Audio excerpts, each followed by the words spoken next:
Bless you. Again, we are here. A session another day. We look at book of Isaiah, chapter 66,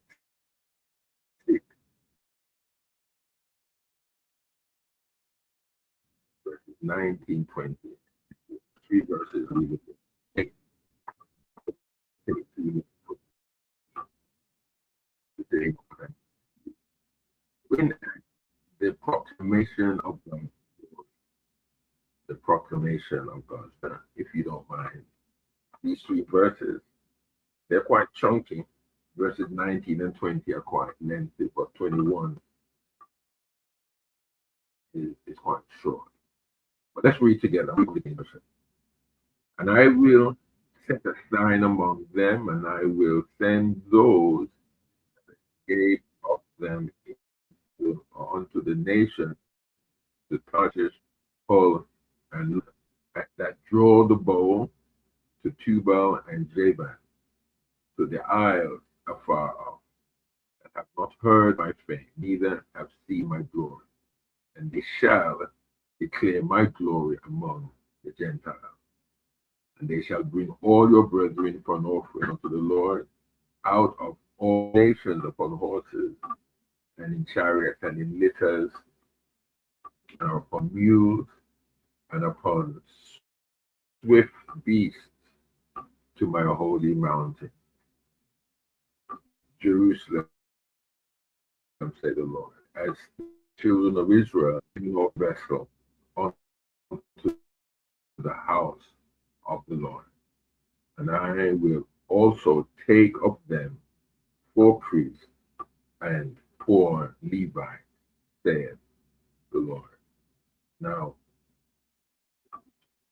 I'm just going to be quite quick on this.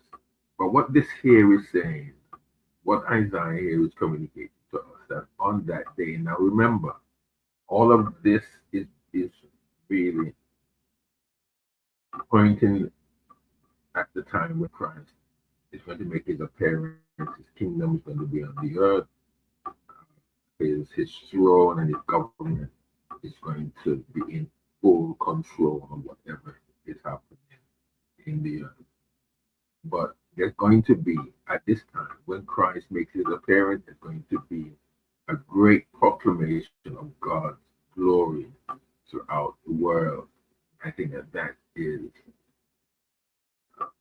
that's quite evident here. Yeah. And I will set a sign among them. God reveals a sign for the whole world to witness. And this is most likely to be the blazing appearance of Christ in the cloud at his second coming. All the earth will clearly see, every man alive will clearly see his coming and acknowledge him to be the Son of Man. The blazing light of his holiness will be easily manifested throughout the entire universe at that time. So God is not going to come as he came the first time, as a babe in swaddling clothes, in lying in a manger. No, God, the Lord, the one who owns this vineyard, so to speak, he owns the earth. Even though there are those who will flatly deny that, they will say all manner of things to say, well, the earth doesn't belong to God; it belongs to them, or they may even say it belongs to some alien of some sort, of some kind. But the earth and all that is therein belongs to the Lord, and He's coming to take it back. He's coming back to earth, and when He comes back, it's going to be a fanfare. It's going to be the greatest fanfare ever. Man can only dream of how God is going to come. And there is no man, no powerful individual. There is no kingdom on the earth. When they want to honor their presidents, their kings, their queens, their prime ministers, they make a big deal about these things. There's none that's going to be compared to the proclamation when Christ returns to the earth. And once he comes, then there are his people, Jew and Gentile, which will become ministers, and they also will be inspired and given the role to share the message of God's glory to all during his reign. So it would even it would seem through the scriptures, and each time I read it, I didn't see it some years ago when I read it, I never saw it. And I've got to keep reading the same. If it's the same scriptures, I have to keep reading, because it is only when we read, we meditate, and we go to God in active prayer that the Lord really sees and knows our hearts and opens our minds. Because back then I didn't see it, but what I see now and what I'm beginning, I don't fully understand. It is not for me really to reject or accept, but I go to God prayerfully. But I'm seeing to some extent that even during the reign of Christ on earth, during his time on earth, in the very literal sense now, to receive the Lord, it does not seem that God will bring an end to human at this time, up until the time of the Armageddon, the the the beast, uh, the false prophet, and the beast and false prophet, and Satan. You know, Satan is just a term, because even in law, the prosecutor can be called Satan. I'm not talking about the prosecutor. I really don't coach it. I'm really talking about the devil and his working and kingdom, really. You know, I'm mentioning that. So it's for you and I really to be ready, that when the Lord makes his proclamation, we are not receiving it on the wrong end of the stick, but we are standing with it. And I believe it would seem that at this time, when he does return, that he will have his entourage, he will have his children with him.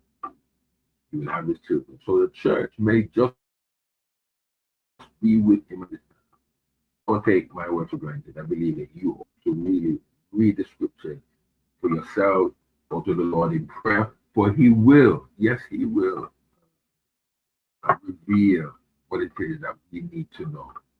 Yes, he never calls us to be confused. That's not what his will is. His will is that we all of us, you and me, we stand alongside his word.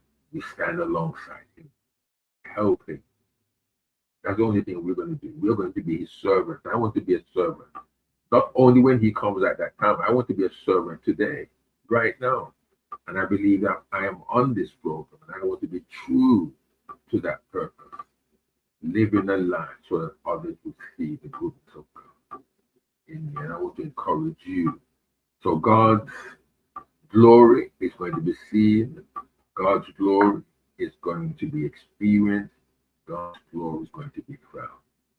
And it's important that we who are the children of God prepare ourselves, we prepare those around us, husband, wife, our children, our grandchildren, those who are around us, even in the ministry that we may have, the churches that you have. I don't know your position in your local church. You may be the presiding bishop in your church, in your country. You may be the doorkeeper in your local church. Whoever you are, whatever you do, it is for me to encourage you to live for the Lord, because it's really God who's going to reward you. It's not man. If you depend on your husband or your wife or your pastor or your international bishop to give you commendation, then if he doesn't do it, then you're going to be greatly disappointed. And I can understand.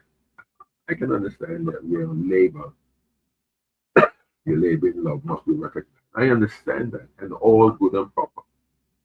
Sometimes we as individuals we really make the mistake of thinking that whatever we're involved in is our work. No, it's not.